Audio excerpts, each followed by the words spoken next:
today we are at Crown Plaza in Palo Alto for a wonderful gala by none other than the non-profit organization Maitri Bay Area.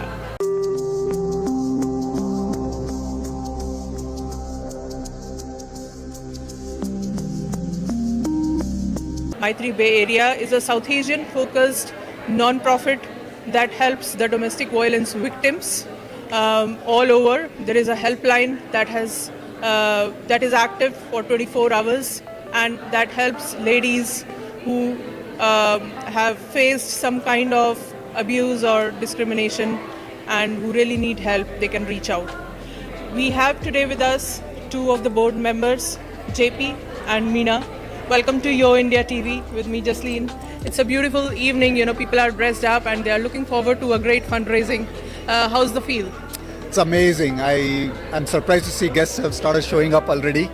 The event is supposed to start only at 5:30. I can see the amount of support that's building up in the community. So yes, this is a wonderful event, and what we are seeing is really the culmination of 34 years of work. Maitri has been in existence for 34 years, building a strong community network, and this is what we are seeing today. So that is very heartening. So from your previous experiences with Maitri's Gala, the way they raise the funds and they reach out to the victims for help, let me know a little more about what makes Maitri stand out. Well, Maitri offers a holistic service program. So they have a helpline to help victims connect with Maitri. And then they also have a transitional shelter if they need a long-term stay. And then they also offer programs like legal advocacy for help with immigration, child custody.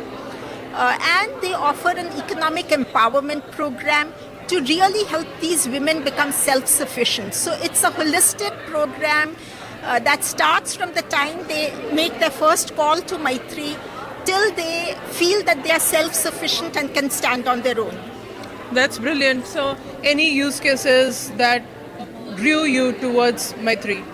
So I'm a recent board member to Maitri, but I've been associated for the last 25 years as a supporter for the cause. And I've also been volunteering. On the other hand, I've also had some of my extended family. I've seen some alienation and abuse that happens. And when you think about it, as growing up in India, you don't realize those are abuse. Rumani reached out to her mom when she was sexually assaulted by her uncle. Mom said, "Are you sure? Never talk about this again. It will be a stain on your character and shame for our family. What will people say?" Adi told his dad that he wants to study literature and music. Dad said, "All my friends' kids are going to be doctors, engineers, and successful in life, and you will not even get a decent job. You will be a failure. What will people say?" Molly wanted to pursue wildlife photography like her twin brother. Parents said, "After all, you are a girl, and you shouldn't dare to do everything that your brother is doing." But in the context of the world that we live in today, it's very apparent that my aunt, if she had the support, she would have done things very differently. And that's part of what kept me going with Maitri. And I feel like, if all of us recognize and provide a lot more support to the organization, utilizing the services of Maitri that we provide here, they could come out ahead in their life. So can you give us some examples of what kind of cases you have seen and how Maitri has helped? We don't want to get into specifics of client cases, but really any kind of abuse. Maitri helps clients with physical abuse, emotional abuse, financial abuse. So whatever the client requests. So one of the first questions that Maitri advocates ask is, how may we help you? So it's really directed by the client. Whatever the help the client needs, that is what Maitri seeks to provide. So when you call them a client, like, are you charging them? No, the services are absolutely free. And we have supported over 880 people just in the last year. And if you look in the overall time frame that Maitri has been around for the last 34 years, we have fielded 60 plus thousand calls. and we have helped over 8,000 people over the years. And even just last year, we were able to house 24 women and children in our transitional housing program, which has got 9 beds. And as Meena was saying earlier, we focus a little bit on the community and the culture and so on, so it becomes a lot easier for women from the South Asian community to adopt the transitional housing. Rama Dharmarajan, the Executive Director of Maitri Bay Area, and Geeta Krishnamurthy, the Board President, are also right here helping with the great fundraising at the Gala event. Welcome to YoIndiaTV with me, Jasleen. First of all, how's the feel? The feel is very exciting. It's very celebratory and it's like really exciting. Yeah. So tell me a little background about the organization. I heard that it came up in 1991 as a result of a phone call that was intended to provide help to one of the South Asian women who was not comfortable taking her across the mainstream or the wider part of America because of the cultural background and the privacy issues. So give us some insights into how this organization came up. So, as you said, we had someone call for help, and 4 community members came together to help this individual, and they were really struggling because her name wasn't being able to be pronounced correctly when she had called a mainstream organization. So they helped her, and then the 4 women decided that this is a need in the community for South Asian, that we should set up something that would help provide or be the bridge between those in need and the services that were already there in the community. So because of that, Maitri was born in 1991, and this 34 years later, we are doing a lot of services and have grown, but retained some of the core culture that our founders brought to the organization. So do you have translators? For example, India itself is such a big country, such a diverse country. We have so many languages across multiple states, and people from different backgrounds are here. Plus, you also cater to the surrounding countries of India in South Asia, like Bangladesh, Nepal, and so on and so forth. So how do you take care of the linguistic issues? So we are, between our volunteers and the staff and the board, we speak several languages, like 14 or 17 languages.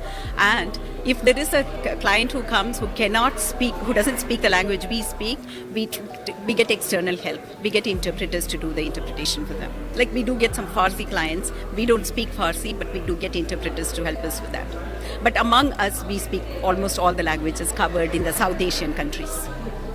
So how big is your team, and if someone makes a call from that point on, what are the different steps that you take, to reach to the point where they end up into economic independence?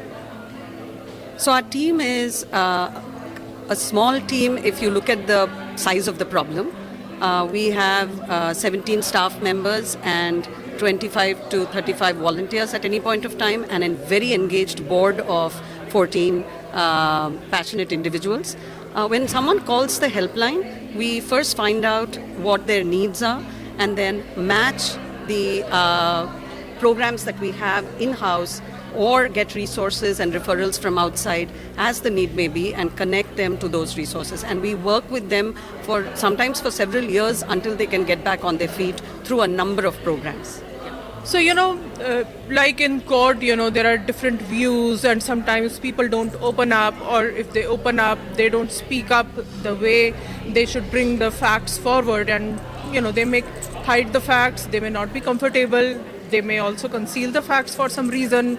We don't know the situation or the character of the story, because of which they are in that situation. So, how do you deal with the gravity? Gravity, I think most of the time the survivors will work with their lawyers who will give all the advice. But most of the time when they don't want to speak or when they don't want to reveal all the facts, it's because of fear, right? When going to the court alone and dealing with all the complexity, navigating through everything in the legal system. So we do a lot of court accompaniments. We have our volunteers, our staff members, go with the clients, with the survivors to be in the court and just kind of provide them the moral and emotional support they need to be able to deal with the justice system. So does Maitri help the survivors or the victims financially to, get through the situation? Yes, we provide financial assistance, but first things first, we work with them on their plan and their goals for how are they going to get financially independent. What education do they still need? Do they have a career path already? Because we have a different range of backgrounds from which survivors come to us. So some may speak English, some may be very challenged with speaking English, some may already have worked in the past and some may not. So depending on that, we customize all our help, even for economic empowerment, and then provide them the guidance and make sure that they can make small steps sometimes, but then eventually they're on the path to economic empowerment. My name is Stuti. I was very young when I got married, but I hoped it would be the fairy tale life that every girl dreams of. I came from a loving home in a small town in North India and believed all marriages were either made in heaven or in Bollywood films. My husband was initially very quiet and uncommunicative, but soon the brooding gave way to coldness, humiliation, and repeated physical assaults. I never knew what would set him off. A smile at a waiter, a desire to see Shah Rukh Khan's new movie, an extra minute on the phone with my parents, or a mild disagreement over a spontaneous purchase in the grocery store.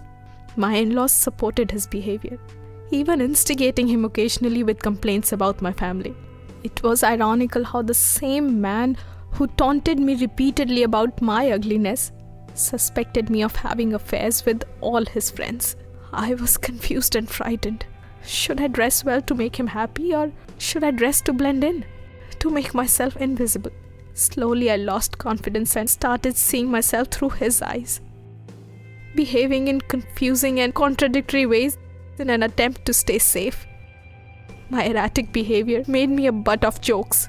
I became a social recluse. His threats had found their mark. I was convinced he could have me jailed or deported. Most of our friends thought he was a great guy and I was weird. Who would believe me?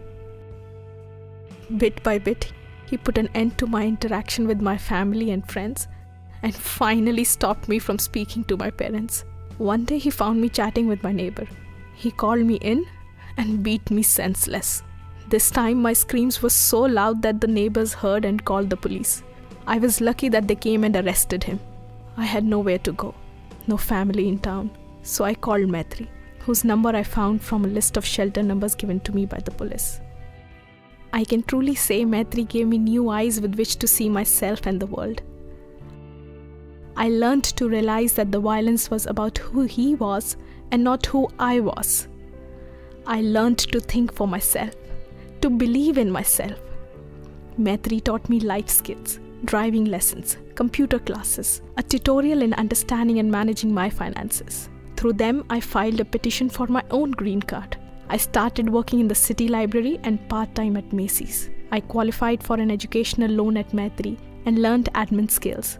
I now work as an office manager for a dentist's office. I have friends. I wear what makes me happy. I share a room with another young woman. I own my life. I'm happy.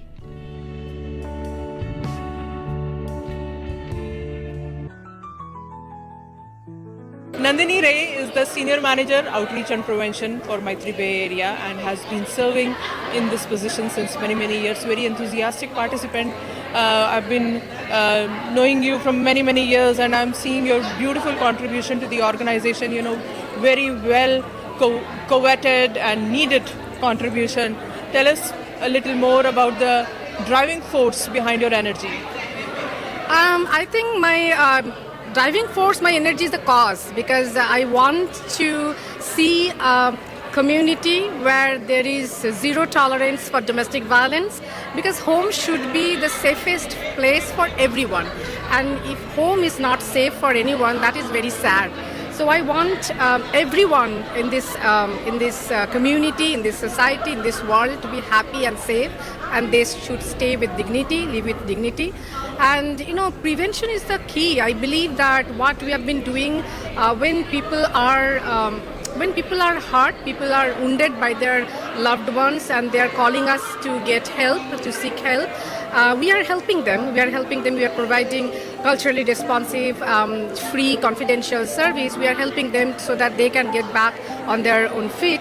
But we are also doing a lot for prevention because we want to end domestic violence before it even begins. So for that, we need to engage and educate our community members. We are telling them what are the root causes, why domestic violence is happening. And then we are engaging them in conversation. We are doing lots of community campaigns where we are engaging them to think that what are the causes, why people are hurting their own, and how do we end domestic violence, how do we prevent before it happens. And we are doing community panels, we are doing film screening, we are doing, we are engaging youth. We are going to schools, high schools, colleges to do a lot of presentation, panel discussion, so that they themselves understand that we need to do something to prevent. What will people say? Farhan told his parents that he's gay. Dad hit him with a belt, and Mom said, "Come out of your insanity and become a normal man." What will people say? Sid wanted to see a counselor to treat his depression. Mom said, "Hush, no one should know about it." And Dad said, "Don't cry like a pussy. Man up. What will people say?" And we also let community members know that it is a community issue. It is not anyone's personal issue. Like many people think that, oh, I am safe. I don't have domestic violence in my family.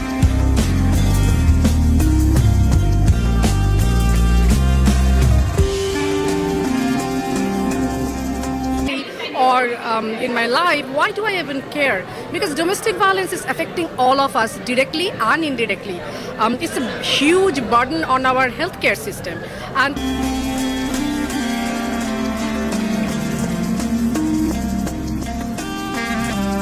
think about it, it's taxpayers' money.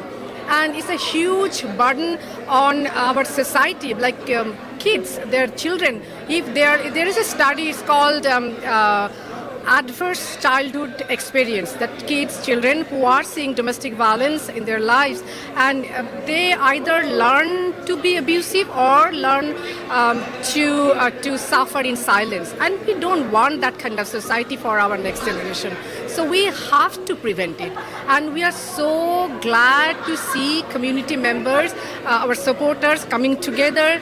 You can see that all of us are here today to celebrate our journey, 34 years of Maitri's journey, to support survivors and to end domestic violence.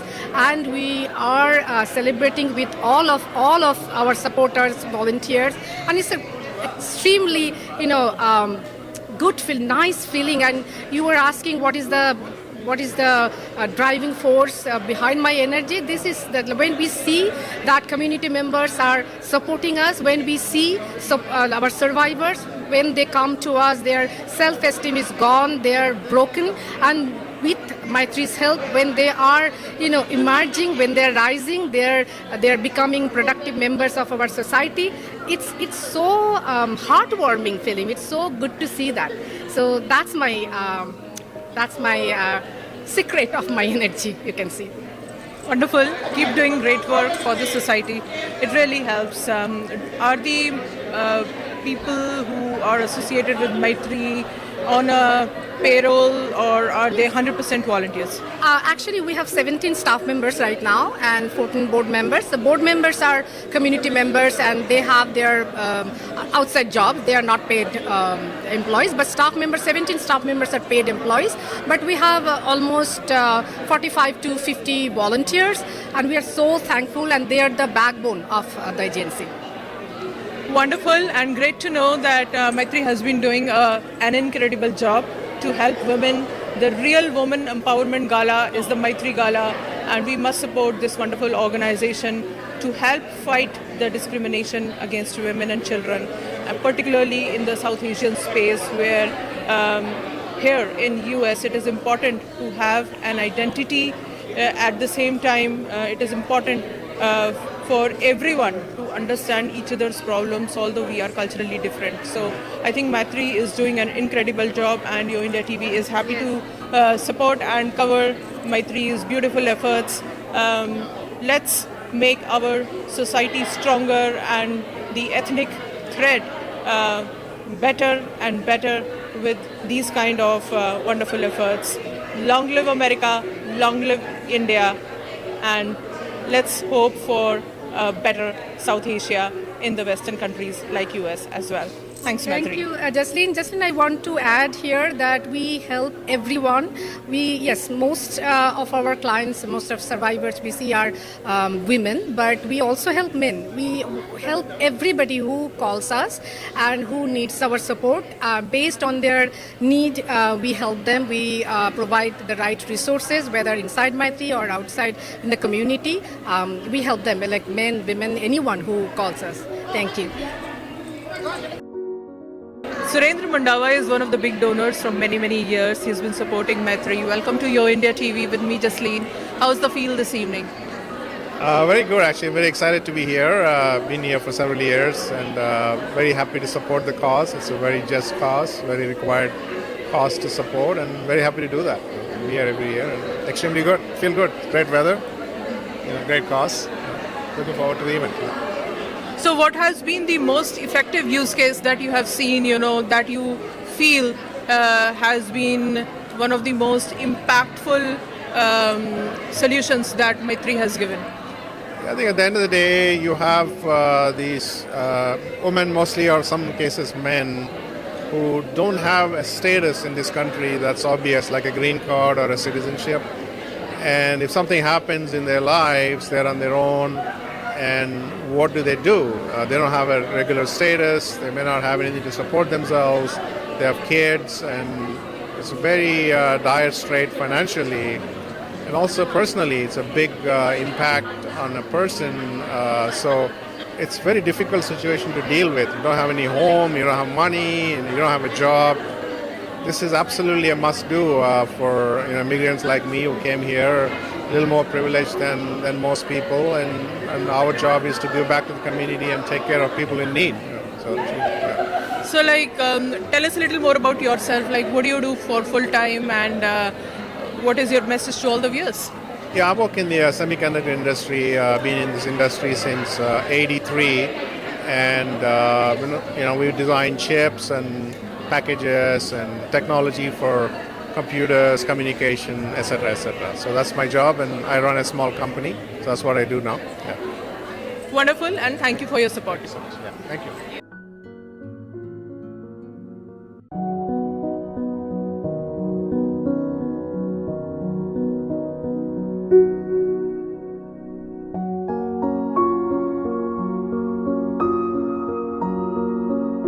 Kirti and Savita have been the long-time supporters of Maitri, and glad to see you at this wonderful, wonderful gala. It's a pleasant evening, and everyone is looking forward to making their contribution via fundraising.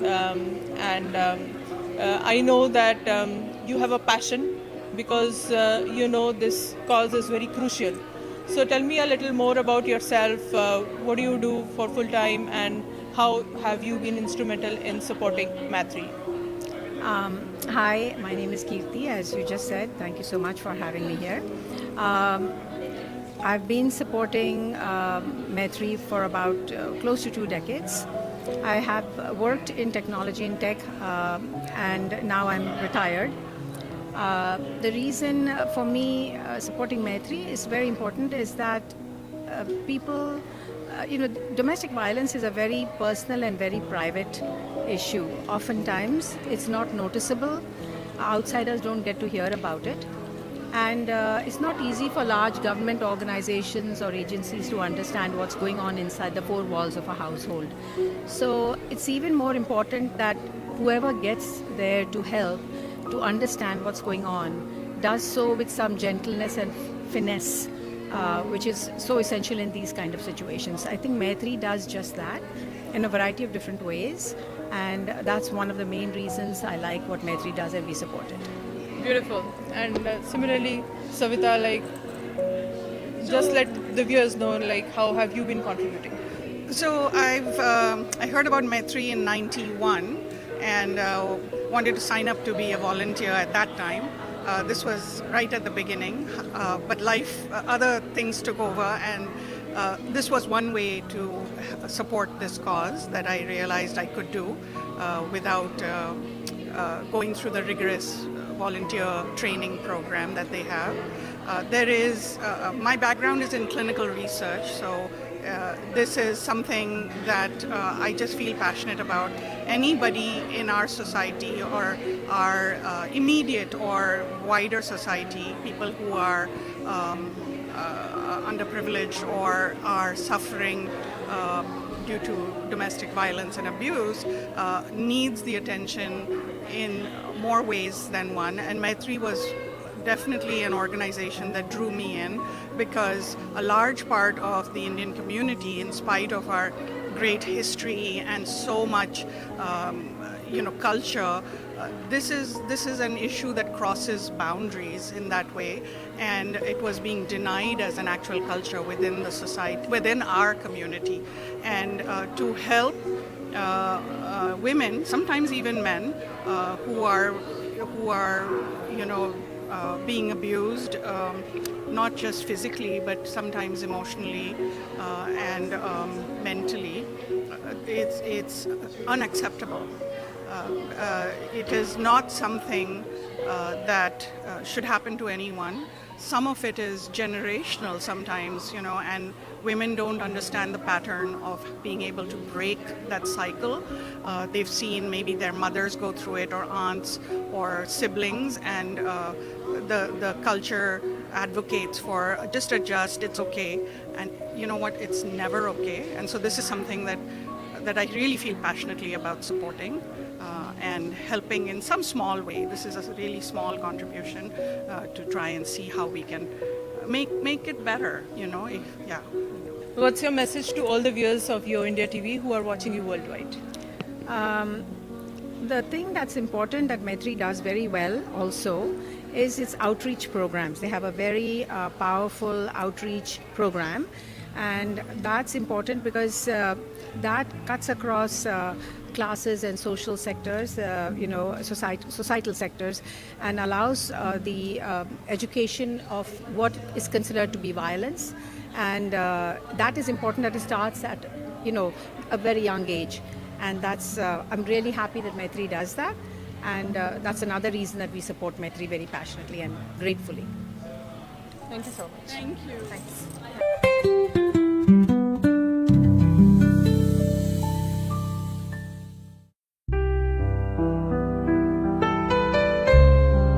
So in 2023, we served over 790 survivors.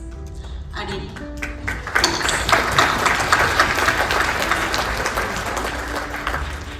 in 2024, 860, over 860.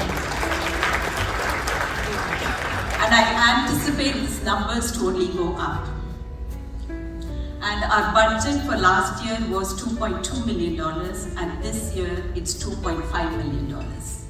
And about 60 to 65% of our budget comes from foundations and government grants. And for the rest, we depend on the community.